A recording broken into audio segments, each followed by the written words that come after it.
to be a vessel through which non-physical energy would flow. She wanted to know who the name of her spiritual guide was. That was the simplicity of her question. But we knew, because of what was in her vortex and what was in Jerry's vortex, we knew that she wanted things that she didn't even know she wants. You all do, because you've been putting your things into your vortex so incrementally you don't even really know how they all add up together.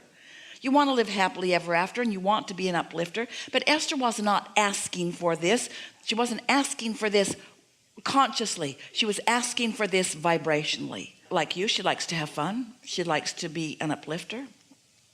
So what's the point of this conversation? The point of this conversation, the predominant thing that we're wanting to convey to you, is that you can be or do or have anything that you desire, and that your inner being has already accomplished a very powerful precursor to all of that. And so there is enormous momentum already underway for everything that you want, even in your ignorance of its existence.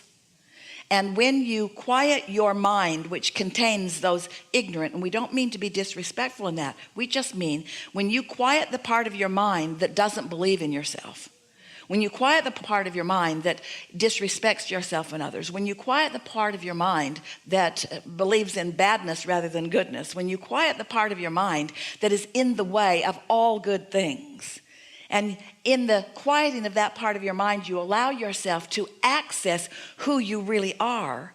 And you do that often enough that who you really are becomes easily accessible. Then anytime you want, you can do as Esther does, which is put herself in a position where she's comfortable, deliberately quiet your mind, and infinite intelligence is yours.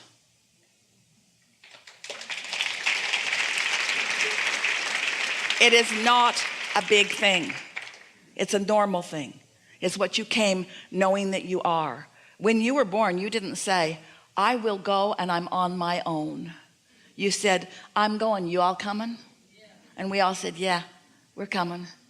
We'll be with you every step of the way. We'll be involved in every thought you think. You will feel our harmony in what you come to know. And then you said, okay, I'll go.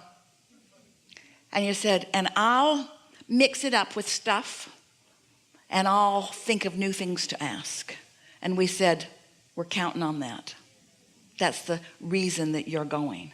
We're counting on you stirring up new things, asking things that haven't been asked before, wanting things that haven't been wanted before, even getting out of sync with us to do it, because we're never far away. And in your asking, you're going to get out of sync.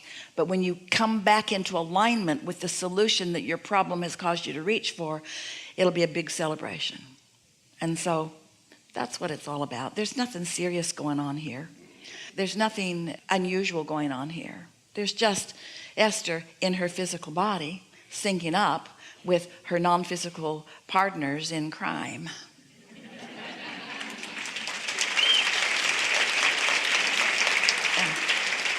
Yeah.